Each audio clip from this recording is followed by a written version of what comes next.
Şimdi yeniden yola çıkıyoruz. Floransa'ya doğru yol alacağız. Yanmış koltuk, yanmış. Arkadaşlar korkulan oldu. Ufaktan atıştırıyor yağmur. Ama bulut geçiyor. Öyle yağmur var diyemeyiz. İlerisi biraz açık gibi gözüküyor ama bakalım göreceğiz. Bak o kadar sıcağa razı olduk geldik. Bir de yağmur çekmeyelim. Aynen öyle.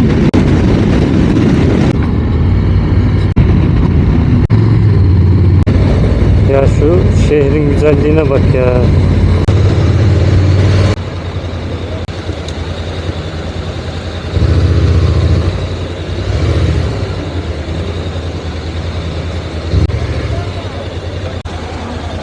Şu araya gireyim Buraya mi? bırakabilirsin aslında.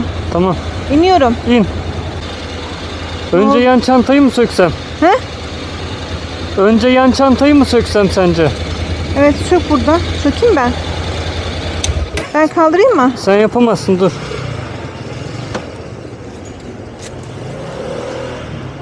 Ay.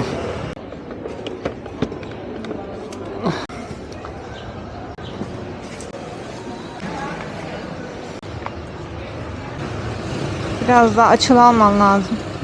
Gel. Gel gel gel. Gel. Tamam.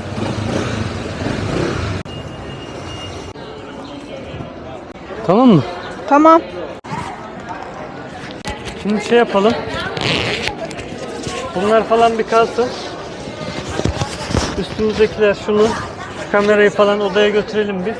Çekimimizi yapalım, odaya yerleşelim. Sonra eşyaları alır bir daha bir tur daha gideriz odaya.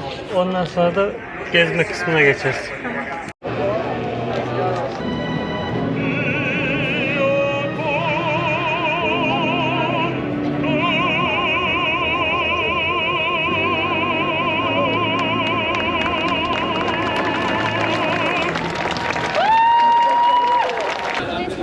Herkese Floransa'dan merhabalar. Merhabalar. Sonunda geldik. Söz verdiğimiz gibi Floransa'dan size selam verdik. Neyin önündeyiz? Tabii ki. Duomo. Katedralin, muhteşem katedralin önündeyiz. Hatırlarsanız burada tabii sol taraflar şu an tadilatta. Evet. Burası zaten çok ünlü, muhteşem bir eser. La Casa de Papel'de de Berlin'in inzivaya çekildiği yer olarak bir kere daha gündeme gelmişti. Belki öyle de hatırlarsınız. Evet, bir şeyde fragmanlarında da açılışında burayı kullanmışlar. Arka Evet, plan olarak. Floransa'nın birçok noktasını kullanmışlardı. Neyse, bizim konumuz o değil. Normal hayatımızda operaya giden bir çift olarak sokaklarda sokak sanatçılarından opera dinlemek Şu arkadan belki ses gelen. size geliyor. Evet. Tebrikleri alıyor şu an sokak sanatçısı. Başarılı bir bariton dinledik burada. Genç, oldukça da genç yani. Bayağı gençti. Bir şeyler oluyor orada. Bir şeyler oluyor orada ama Akif çekti az önce. Eğer ses iyi geldiyse videonun içine koyar. Sesi eğer duyuluyorsa koyar videonun içine. Siz de dinlemiş olursunuz. evet. Burada sadece bir gece kalacağız. Yine o yüzden zamanımız kısıtlı. Yemek yemedik. Birazdan yemek yiyeceğiz. Belki havayı karartmadan bir Ponte Vecchio köprüsüne gideriz. Sonra da yemek yiyeceğiz. Şu heykeller var arka tarafta. O heykel, Davut heykeli özellikle. Evet, burası da gerçekten harika sanat eserleriyle dolu. Orayı bir çekeriz. Eğer orası da tadilatlı değilse tabii ki. Oraya da ekleriz. Evet. Haydi bakalım. Hadi bakalım. Devam edelim.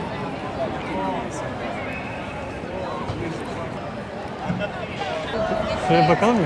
Bakalım. Ne oluyor? Jandarmadan müdahale mi geldi?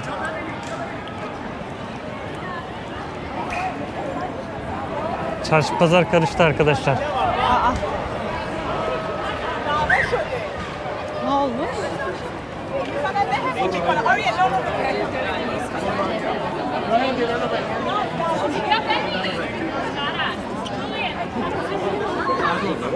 Çarşı pazar karıştı arkadaşlar. Herkes toplandı. İnsanlar buradan gözükmüyordur ama balkonlara bile çıktı. Ay ne oluyor, ne oluyor diye bakıyorlar. Evet, şu karşıdakiler. Şöyle bir gideceğim. Burası benim mekanım. Burada nasıl şarkı söylersin diye atarlanıyor şu an. Yaşlı amca herhalde. Evet. Olaya da jandarma, adet polis müdahale etti herhalde. Karabiberim el koydu olaya. Özür diliyor bizden.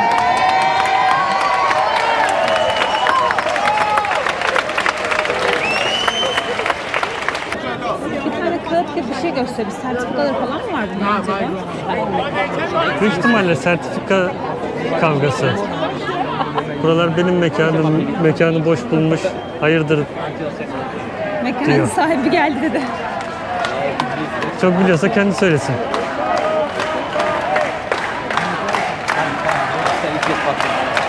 Neyse biz Devam edelim. devam edelim. Zaman kaybetmeyelim. Zaman kaybetmeyelim.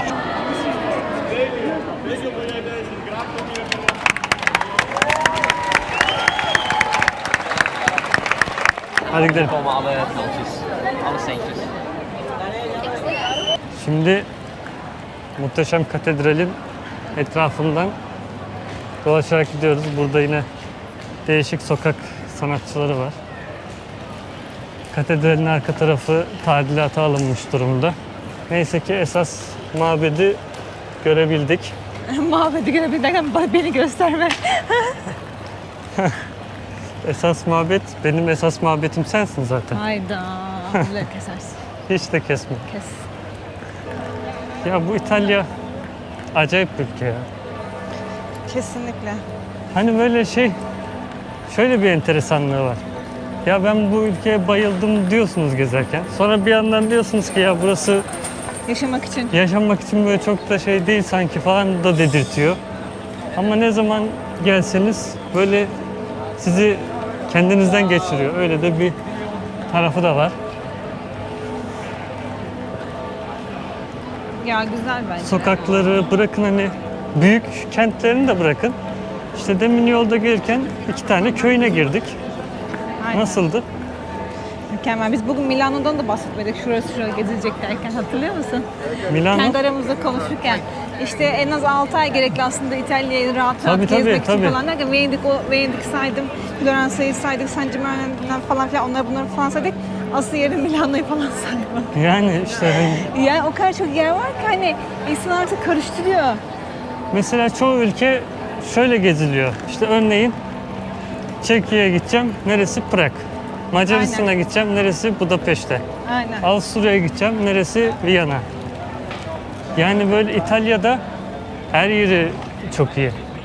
Yani şeyin de hakkını yemeyelim tabii. Prag Prag'da iyiydi. hani tek başına günler ayırsanız böyle sıkılmayacağınız bir şehir. Yani Ya. onlar bir kenara ama hani ülke olarak baktığınız zaman hani Prag'da nasıl günlerce sıkılmayacaksanız Roma'da da günlerce sıkılmayacaksınız. Ama İtalya'da Roma'nın yanı sıra bir sürü şehir var. Her biri birbirinden farklı. Tabii bunda en büyük pay eskiden hani İtalya olmadan önceki halinde birçok şehir devletine sahip olması. Bu şehir devletleri her biri bir devlet mantığıyla ihtişam oluşturmaya çalıştığı için Aynen. her biri artık normal bir şehire döndüğü için hepsi bir devlet gibi şehirler. O yüzden her yeri ayrı bir harika buranın. Bugün gittiğimiz yerler mesela gittiğimiz köy dediğimiz yerler hep böyle tepede, böyle hani direkt şeyde değildi, deniz seviyesindeydi. Deniz seviyesi hep tepedeydi. Biraz da hani böyle korunaklı olsun, işte düşman işgaline karşı odur budur falan filan diye kendi küçük çaplı bir cumhuriyetini kurmuş gibilerdi. Yani bir kale duvarı gibi bir şey var etrafında. Ondan sonra şehirleşme başlıyordu içinde yani. O nedenle hepsinde böyle ayrı ayrı kültürleri var o köylerin. Davut heykelinin olduğu yere gideceğiz. Tamam. Nerede o? Bana soruyor nereden diye ben sanki yıllardan Haritadan bakalım, devam edeceğiz. Şu ihtişama bakar mısınız? Bu arada şu kuleden de bahsedelim. Burası çok Aşamalı. çok uzun zamanda yapılmış. Hatta işte bu Avrupa'yı vuran kara veba mı deniyordu? Ne Evet. deniyordu ona? O veba hastalıkları vesaireler derken yüzlerce yıl sürmüş bu kulenin yapılması. O yüzden aşağı yukarı her katında farklı bir mimari üslup görürsünüz burada. Hatta işte o dönemler Osmanlı'nın ilerlemesiyle şu kısımlarda yanlış hatırlamıyorsam bizim o kubbe arasındaki ne denir ona? bir çeşit kemer şeklimiz var ya. O usluk bile buradaki katlardan bir tanesinde var. Öyle de bir bilgi.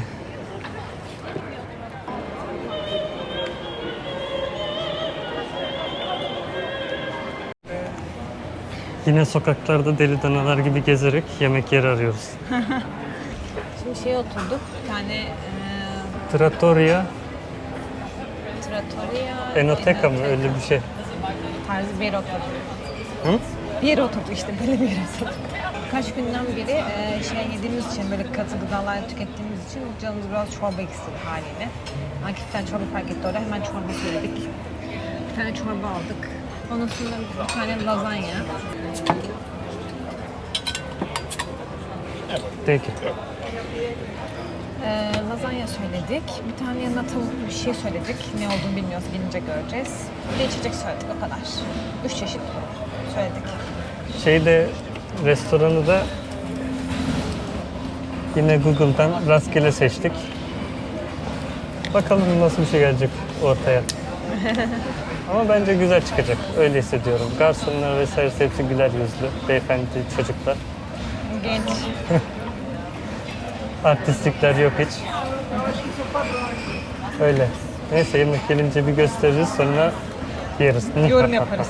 Sonra da en sonunda. En son kalkınca yapabiliriz diyorum ama. Hadi görüşürüz. Bir bakayım.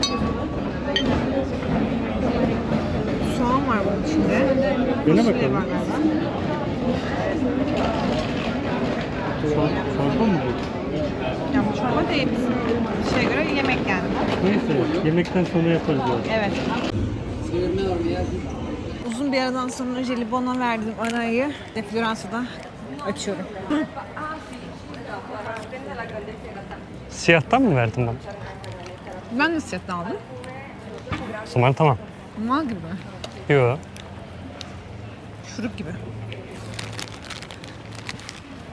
Heh, yani. Turuncu. Ama bu kadar yeter şimdilik. Havayı yavaş yavaş karartıyoruz. Yemekten bahsettik mi demin? Hayır. Hemen yemekten bahsedelim. Bir lazanya, bir çorba dedikleri, çorbayla hiç alakası olmayan bir çeşit yemek geldi, türlü gibi. İçinde fasulye, karnabahar, ıspanak, soğan. Kabak, Kabak tadı almadım ben pek ya. patlıcan, Yok. Bunlar vardı. Biraz salçalı. Ama şey, çorba değil, asla çorba değil. yemek yani. yemek kıvamında çorba diye. Ben sulu bir şeyler sanıyorum böyle. Sulu değil yani. Yani şöyle sulu bir şey geçsin midemizden derken yine geçmedi. Lazanya yani Şeyde yediğimiz, Roma'da yediğimiz aşırı iyiydi. aşırıydı. Onun üzerine zaten hani o seviyede bir lazanya yersek çok iyi deriz. O seviyeye ulaşması için de biraz zor herhalde yani. Yani Buralarda çok biraz zor buluruz gibi Çıta geliyor. çok yukarılara çıktı. Hatırlarsanız önceki videoda şey demiştim. Hani sırf lazanya yemeye buraya geleyim, hiçbir şeye bakmadan geri döneyim diyeceğim seviyede bir lazanyaydı. Çok iyi, lezzeti çok iyi. Ki yani Roma'ya geleceğim, hiçbir şey görmeden geri döneceğim lazanya yiyip. Kabul ederim diyorum hani o kadar iyi. O yüzden onun üstüne çıkması, yanına yaklaşması zor biraz. Bir de ne yedik? Tavuk, ızgara tavuk yanına da patatesli. Patatesli lezzetliydi. Patatesleri çok yani hiçbir şey yok. Normal düz patates lezzetliydi. Ben beğendim. Yani bu yemek yediğimiz yerin yemekleri ortalama. Evet. Böyle wow Fiyatları değil. da ortalama yani şey normal Fiyat yani. da makul, normal seviyede. Çalışanları ama çok hoşuma gitti. Çalışanları çok beyefendi çocuklar ve hanımefendi kadınlardan oluşan genç bir ekip. Lise öğrencisi yeni ya da yeni mezun olmuş, üniversiteye yeni başlayan çocuklar. Hepsi güler yüzlü. Sürekli gelip bir ihtiyacımız olup olmadığını, keyfimizin yerinde olup Aynen. olmadığını sordular. Her konuda yardımcı olmaya çalıştılar ve sürekli güler yüzlüydüler. Onlar gülerken benim de yani içim güldü. Öyle. Birazdan Ponte Vecchio'ya gideceğiz ama şöyle önce bir size sokak sanatçıları gösterelim.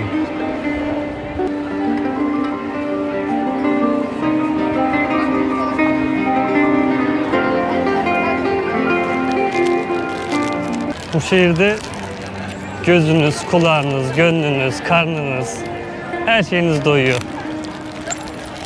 Ponte Vecchio Köprüsü'nde görüşürüz. Piazza della Repubblica, Cumhuriyet Meydanı'ndayız. Şurada kapının üstünde antik yüzyıldan modern yüzyıla anlamına kabaca gelen bir şey yazıyor. Restore edilmiş, modern yüzyıla restore edilmiş gibi bir şey yazıyor. Şurada bir atlı karınca var. Artık değil de hani bir dönem büyük şehirlerin olmazsa olmaz simgelerinden bir tanesiydi biliyorsunuz. Bir zamanlar çok bindiğimiz. Artık bakarken nasıl keyif alıyormuşuz ya bundan diye sorguladım. Bir tür eşya. İşte bu yapı restore edilmiş hali vesairesi deyince İtalyanların genel olarak sevmediği bir yermiş burası. Yani ne yalan söyleyeyim pek sevilecek gibi de değil. Şöyle biraz daha yakından bakalım mesela restore edilmiş haline. Yani şuradaki yapılar tamam iyi, güzel, hoş. Ama hani şehrin geri kalanını gezerken gördüğümüzde bunlar bir mi? Sanki restorasyonu Beşli Çete yapmış gibi duruyor.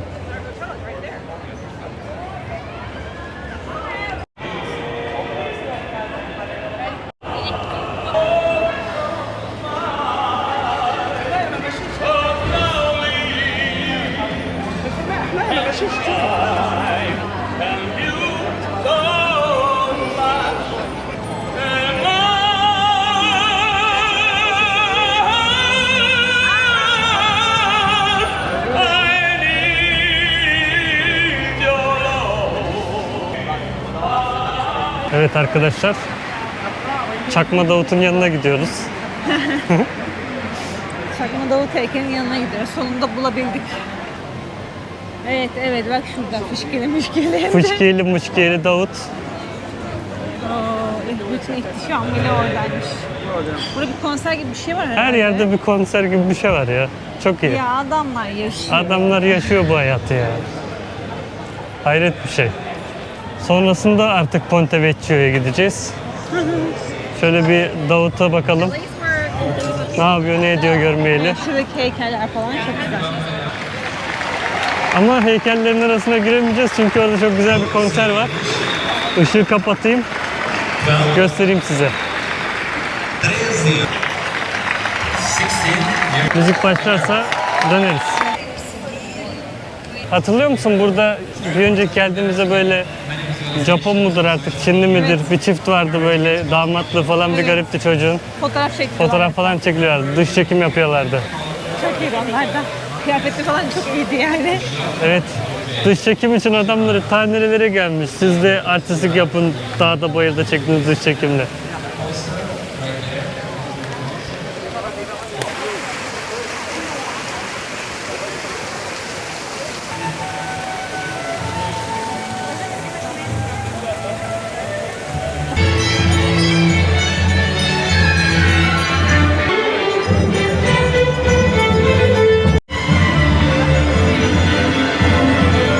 Hava artık karardığı için flash yardımıyla konuşuyoruz tabii ki. Etraf çok gözükmüyor. Sesleri duyuyorsunuz. Evet. Bu muhteşem meydanda tarihi eserlerin, heykellerin, çok güzel sanat eserlerinin bulunduğu meydanda lise yaşlarında belki çocukların olduğu bir konser veriliyor. 15-16 falan dedi hatta Yani. söyledi yaşlarını. Tek tek. Hepsi de küçük bayağı ve başarılılar ya. Şaşırdım yani.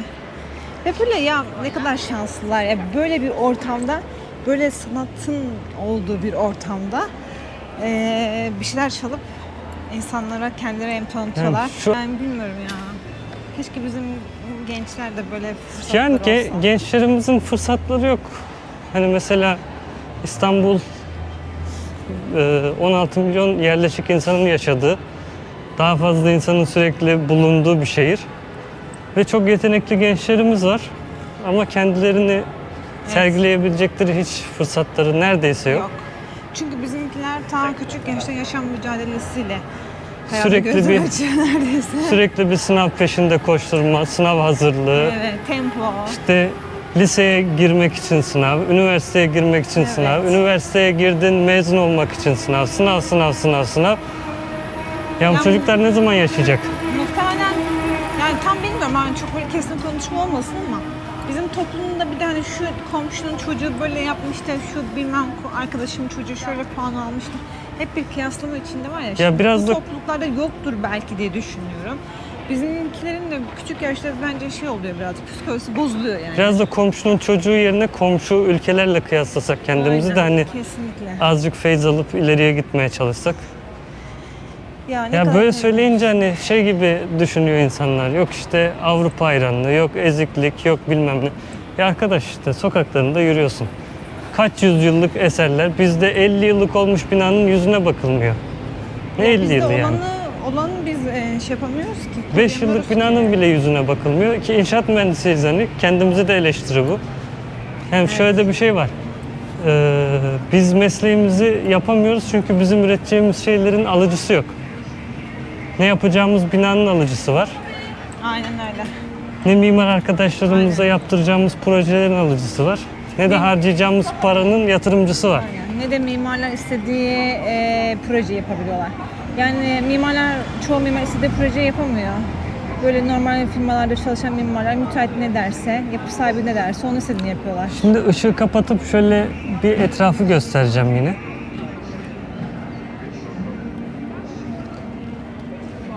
Şu şeydi, ne ailesi de onu söyleyebildi. Medici mi, Medici ailesi. Şimdi karşımızda Ponte Vecchio Köprüsü var. Yani baktığınız zaman sağından solundan derme çatma çıkmalar var gibi duruyor ama öyle bir üslupla çıkıyor ki o. İşte dünyanın en ünlü köprülerinden biri haline geliyor. Diğer tarafta modern sayabileceğimiz mimari tasarımlara sahip binalar var. Ne köprüyle uyumsuzluk içinde, Evet. ne geçmişiyle uyumsuz, ne de geleceğe ait değilmiş gibi duruyor. Sola doğru devam ediyorsunuz, birbirine benzer üsluplar devam ediyor. Yani hatta hani şey de var, hani bizde de mesela bir kat yukarıda bir kat aşağıda binalar ne kadar çirkin duruyor. Burada da aynı şey var, göze batmıyor. Yani biraz da böyle şeylere ne denir ona, kıyasına girsek keşke. Eziklik psikolojisi diyorsanız da değil. Gerçekten yani. Ağır Ben- eleştireceğiz buradan bence. Ben ülkemin yaşanabilir güzel bir Evet. ülke olmasını istiyorum. Başka bir şey değil. Sonuçta biz ülkemizi seven vatandaşlarız. Neden daha iyi bir yere gelmeyelim diye düşünüyoruz. İnsan değiştiremeyeceğini düşündüğü zaman kaçmak istiyor gerçekten. Bulunduğumuz yeri iyileştirmeye çalışmak da bizim elimizde. Başkaları yapmayacak bunu. Kendimiz yüceltirsek yücelteceğiz. Kendimiz batırırsak batıracağız. Batırmayı tercih ettik 20 yıldır, 25 yıldır. Diyorsun mesela yola çıkınca hani bu kafa yapısıyla gidiyorsun ya, mesela Türkiye'ye dönüyorsun işte. Tamam hani etrafımı güzelleştireceğim, şöyle yapacağım, böyle yapacağım, daha iyi olacak falan filan. Ben başlayayım, diğerleri de başlar benim gibi falan diyorsun. Bir saygı gösteriyorsun, 2 saygı gösteriyorsun, 3 saygı gösteriyorsun. Karşılığını bulamayınca insan artık bir yere kadar diyor. Yani bu sefer şey gibi oluyor. Ezik durumuna düşüyorsun. Halbuki hani senin insani görevini yapman gereken şeyi yapıyorsun orada. Ama karşı taraf seni o şekilde algılamıyor. Öyle yargılıyor yani, hani ezik ya bu falan filan diye gelip geçiyor yani. Hani bizim toplumun kafa yapısının birazcık değişmesi gerekiyor aslında. Evet, ya şöyle de bir şey var, hani genimize işlemiş artık bu. Ya İnsan kendinden neler çalındığını dışarıdayken daha iyi anlıyor. Kesinlikle. Şimdi mesela Türk plakasıyla, Türk plakalı bir motosikletle buralarda dolaşıyoruz. İnsanlar görüp gözlerinin içi gülüyor. Ta oralardan kalkıp gelmişiz diye tebrik ediyorlar. Yollarda böyle giderken bile el kol hareketleriyle, mimikleriyle bize tebrik ediyorlar. Yani baktığınız zaman hani bizi hep şöyle bir beklenti var işte. Bizi orada hor görürler, bizi şöyle yaparlar. Kendi kendimizi hor görüyoruz ki başkasının hor görmesine gerek yok. Aynen öyle. Neyse, uzattık. memleketten bahsedince yine Yarayan kanımıza.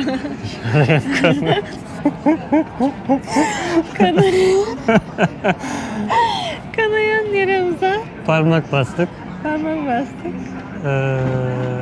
Yani şöyle memleketimizi seviyoruz ama işte içimiz acıyor. Gerçekten, çünkü bizim potansiyelimiz çok yüksek bir toplumuz. Kesinlikle ama işte yani bilmiyorum. Neyse bu kadar yeter. Şöyle köprüye doğru devam edelim. Geri kalan yorumları size bırakalım. Kendi düşüncelerinize bırakalım. Yani yanlış düşünüyorsak da bu hak şekilde verene yanlış de- düşünüyorsunuz falan diye Evet. yazabilirsiniz. Hak verene de hak vermeyene de saygımız var. Dediğimiz gibi biz memleketimizi her yönüyle seviyoruz. Yani. Sadece potansiyelimizin yanına yaklaşmayı bırakın. Aşırı uzanda olduğumuz için içimiz acıyor. Başka Aynen. hiçbir şey değil. Kesinlikle öyle. Bak konuştuk, oradan ayrıldık, gidiyoruz. Burada Ali Yavuz siktir git yazıyor. Ali Yavuz buradaydı yazıyor. Gerçekten Ali Yavuz siktir git yani.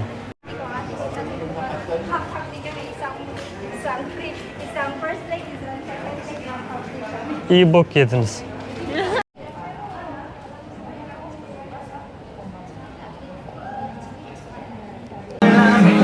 Ponte Vecchio Köprüsü'nün girişindeyiz.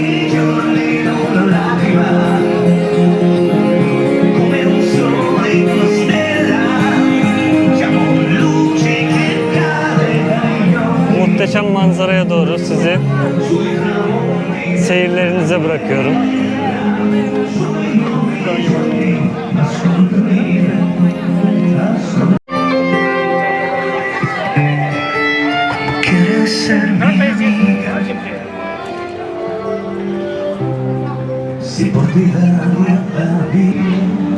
Şimdi şurayla ilgili bir anlat istersen Aykut'ciğim. Ne anlatayım? O ailenin adı neydi? Medici. Heh. Ben hatırlamıyorum hikayeyi ama sen anlat. O aile şöyle hatırlıyorum ben. Yanlış hatırlıyor olabilirim. Sanatı çok seven bir aileymiş.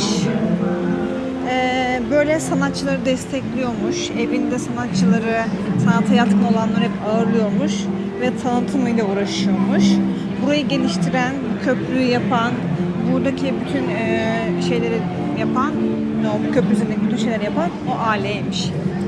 O zamanın en varlıklı ailesiymiş diye hatırlıyorum ben. Birkaç tane noktadan geçtik. Bunu Roma'da yaptık, Floransa'da yaptık. Sokak müziklerini vesaireyi hep duydunuz. Yavaş Tarihi yavaş şeyler var. kapatabiliriz aslında. Yarın sabahtan yola çıkacağız. Yarın sabah biraz erken çıkmak için. Bu arada otel videosunu da çekip otelde atarız. Otelin konumu çok iyi ama otel eski. Evet. Eskiyi geçtim. Escot'ta bakımlı olan oteller, binalar da var. Sanki bu bir tık Biraz da bakımsız evet. gibi. Gerçi bunu daha önce şeydi, Akif bakmış acaba değiştirsek mi falan diyordu. Ben dedim ki bir gece kalacağız zaten hiç gerek yok. Uğraşmayalım falan dedik. Çünkü bir de otel arayışına girmeyelim dedik. Çünkü çok kısa bir zaman kalmıştı buraya gelmemize. Tekrar otel bulmak zordu. Bir de şehrin dışında bulacağız. Edeceğiz falan filan derken hiç gerek yok dedim. Burası aslında otel konum açısından çok rahat, aşırı rahat. Yürüme mesafesinde her Evet. yer. Ama işte bakalım akşam gece konaklayınca göreceğiz nasıl olacak. Yarın sabah Sirmione'ye gideceğiz. Evet. Yol açık ve uygun olursa Strada della Fora'ya gideceğiz. Oraya çok hevesim var. Olmazsa da başka bahara, Stelvio geçidine gidemiyoruz. Zamanımız el vermiyor çünkü. O da başka bahara. O da başka bahara. Yani Strada della Fora'ya gidemezsek mecburen geri geleceğiz Stelvio geçidiyle ikisine gitmek için. Floransa'daki günümüzün sonuna geldik. Haftaya Sirmione bölümünde görüşmek üzere. Strada della Fora'ya gidebilirsek eğer motosikletçi takipçilerimizin çok beğeneceğini düşünüyorum. Gerçekten muhteşem bir yol. Haftaya görüşmek üzere. Hoşça kalın. Evet, biz de kalın.